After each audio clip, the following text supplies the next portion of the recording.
கடலூர் மாவட்டம் Virudhachalam taluka we குமாரமங்கலத்தில்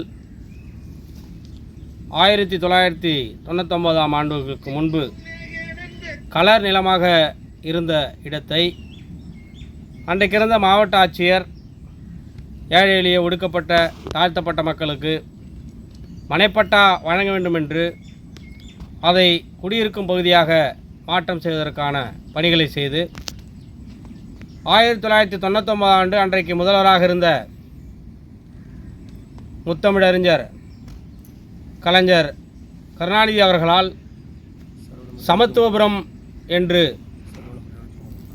survey எண் 79 we குமாரமங்கலத்தில் 1999ஆம் ஆண்டு அன்றைய தமிழக முதல்வர்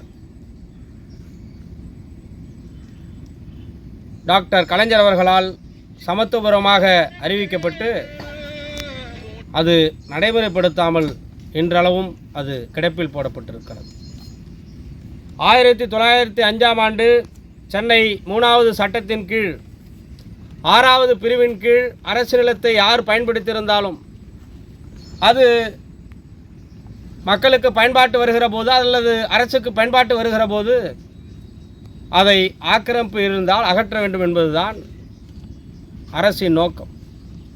அதுதான் 1905ஆம் ஆண்டு போடப்பட்ட சென்னை சட்டப்பிரிவு சொல்லுகிறது. 3வது சட்டப்பிரிவு 6வது பிரிவு அதுதான் வலியுறுத்துகிறது. ஆனால் வி குமாரமங்கலத்தில் இத்தனை ஆண்டுகளாகியும் சமத்துவபுரத்தை இன்னும் நம்மால் கட்டி எழுப்ப முடியவில்லை. ஆதிக்க சக்திகளிடம் ஆக்கிரமிப்பில் இருக்கிறது. இங்கே இந்த இடத்தில் எனக்கு பின்னால் பார்த்தால் தமிழ்நாடு அரசு ஒரு பலகை வைத்திருக்கிறார்கள். இந்த இடம் அரசுக்கு சொந்தமான இடம். இந்த இடம் தமிழ்நாடு மின் பகிர்மான கழகத்திற்கு டிஎன்இபிக்கு ஒதுக்கப்பட்டுள்ள இடம். இந்த இடத்தில் யாரும் பிரவேசிக்கக்கூடாது, யாரும் இதில் அதிகாரம் கொண்டாடக்கூடாது அல்லது ஆக்கிரமிப்பு செய்யக்கூடாது, மீறினால் சட்டத்தின்படி நடவடிக்கை எடுக்கப்படுவீர்கள் என்று எனக்கு பின்னால் இருக்கிற அந்த பலகையில் வைத்துள்ளார்கள். ஆனால் இந்த பலகை வைத்த பிறகு 10 ஆண்டுகளாக அவர்கள் இந்த இடத்தில் பயிர் செய்துதான் வருகிறார்கள். வருகின்ற அதிகாரிகள் பேருக்கு அளவெடுக்கிறோம், சமத்துவபுரத்துக்கு வழிகாட்டுகிறோம் என்று அளவெடுத்துவிட்டு ஒரு நாட்கள் ஒன்று நின்றுவிட்டு அந்த பணிகள் முடங்கி போய்விடுகிறோம். கிட்டத்தட்ட 10 ஏக்கர் நிலம் 1 ஏக்கர் மின்சார துறைக்கு ஒதுக்கி இருக்கிறார்கள். மீதி இருக்கிற 9 ஏக்கரம் சமத்துவபுரத்திற்கு, அதில் சமத்துவபுரத்தை எழுப்ப வேண்டும். வி குமாரமங்கலம் என்பது ஏழை எளிய மக்கள், பிற்படுத்தப்பட்ட மக்கள், ஒடுக்கப்பட்ட மக்கள் பெரும்பான்மையாக வாழ்கிற பகுதி. அனைத்து சாதியினரும் ஒரே இடத்தில் குடியமர்த்த வேண்டும், சாதி இல்லாமல் அனைவரும் இருக்க வேண்டும் என்று வலியுறுத்தி தான் அன்றைக்கு இருந்த தமிழக முதல்வர் டாக்டர் கலைஞர் அவர்கள் சமத்துவபுரத்தை அங்கெங்கே எழுப்பினார்.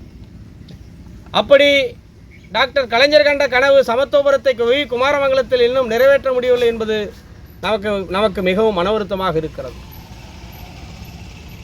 இந்த நிலத்தை ஆக்கிரமிப்பாளர்களுக்கு நோட்டீஸ் வழங்கியிருக்கிறார்கள். நோட்டீஸ் வழங்கிய 45 நாட்களுக்குள் நீங்கள் இடத்தை காலி செய்துவிட வேண்டும், எந்த ஆட்சேபனையும் தெரிவிக்கக்கூடாது என்று. ஆனால் அவர்கள் என்றோ அரசு தீர்ப்பு வந்த பிறகு, உயர்நீதிமன்ற தீர்ப்புக்கு பிறகும் 1905 சட்டத்தை பின்பற்றாமல் அவர்கள் மீண்டும் இதை ஆக்கிரமிப்பு செய்து பயிரிடுகிறார்கள் என்றால் இவர்களை இயக்குவது யார்? அரசே எதிர்த்து இயங்குகிற அளவுக்கு இவர்களுக்கு யார் அதிகாரம் கொடுத்தது என்கிற ஐயம் நமக்கு ஏற்படுகிறது, கேள்வி நமக்குள் எழுகிறது. எனவே கிராம மக்கள் இன்றைக்கு விடுதலை சிறுத்தைகளிடம் கோரிக்கை வைத்திருந்தார். அதன் அடிப்படையில் இன்றைக்கு இந்த இடத்தை பார்வையிட்டிருக்கிறோம், இடத்தை ஆய்வு செய்திருக்கிறோம். அதற்கான ஆவணங்கள் எல்லாம் நம்மிடம் இருக்கிறது. அதற்கான நகல்கள், ஆவணங்கள், இன்னும் அதற்குரிய அந்த நிலத்திற்குரிய அத்தனை ஆவணங்களும் நம்மிடம் இருக்கிறது. எனவே கூடிய விரைவில் இன்னும் ஓரிரு நாட்களில் கடலூர் மாவட்ட ஆட்சியரை சந்தித்து வி குமாரமங்கலத்தில் சமத்துவபுரத்தை உடனடியாக கட்டி எழுப்ப வேண்டும் என்ற கோரிக்கை விடுதலை சிறுத்தைகளின் சார்பில் வைக்க இருக்கிறோம் என்பதை தெரிவித்துக் கொள்கிறோம்.